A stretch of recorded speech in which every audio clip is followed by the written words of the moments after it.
Hello friends, मैं हूं रंजीत और आज हम फाइनेंशियल नॉलेज के बेसिक कॉन्सेप्ट डिस्कस करेंगे। अगर आप अपने पैसे को बेटर मैनेज करना चाहते हैं तो यह वीडियो आपके लिए है। Let's get started. Basic concept. सबसे पहले let's understand what financial knowledge is. Financial knowledge का मतलब है अपने पैसों को सही तरीके से मैनेज करना, जिसमें खर्च, सेविंग, इन्वेस्टमेंट और डेब्ट मैनेजमेंट आता है। आपके पास जो पैसा आता है उसे इनकम कहते हैं और जो पैसा आप खर्च करते हैं उसे एक्सपेंस कहते हैं। इनकम और एक्सपेंस के बीच का डिफरेंस सेविंग होता है। सेविंग को सही तरीके से इन्वेस्ट करके हम अपने पैसों को बढ़ा सकते हैं। अब बात करते हैं सेविंग और बजटिंग की। बजट बनाने का मतलब है कि आप अपनी इनकम और एक्सपेंस का एक प्लान बना रहे हैं। इससे आपको पता चलेगा कि आपका पैसा कहाँ जा रहा है और आप कितना सेव कर सकते हैं। सबसे पहले अपनी सारी इनकम के सोर्स लिखें, फिर अपने सभी एक्सपेंस को लिखें। इन एक्सपेंस को दो पार्ट में डिवाइड करें, एक्सटेंशियल और non existential expense.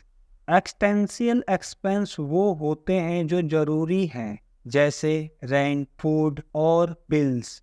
Non existential expense वो होता है जो आपकी ज़रूरत नहीं है, जैसे बाहर खाना खाना या नया कपड़ा खरीदना। कोशिश करें कि आप अपने को नॉन एक्सटेंशियल एक्सपेंस को कम करें और उस पैसों को सेविंग में डालें।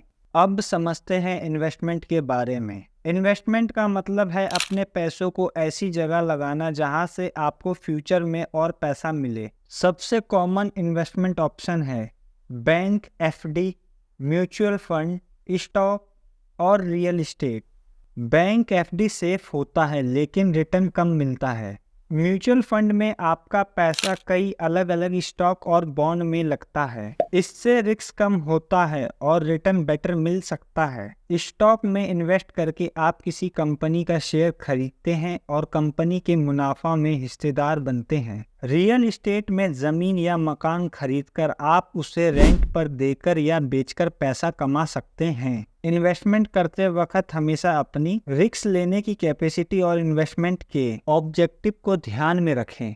डेब्ट का सही तरीके से मैनेजमेंट भी बहुत ज़रूरी है। डेब्ट लेना कोई बुरी बात नहीं है, लेकिन उसे समय पर चुकाना इम्पोर्टेंट है। हमेशा कोशिश करें कि आप कम से कम इंटरेस्ट रेट वाला डेब्ट लें।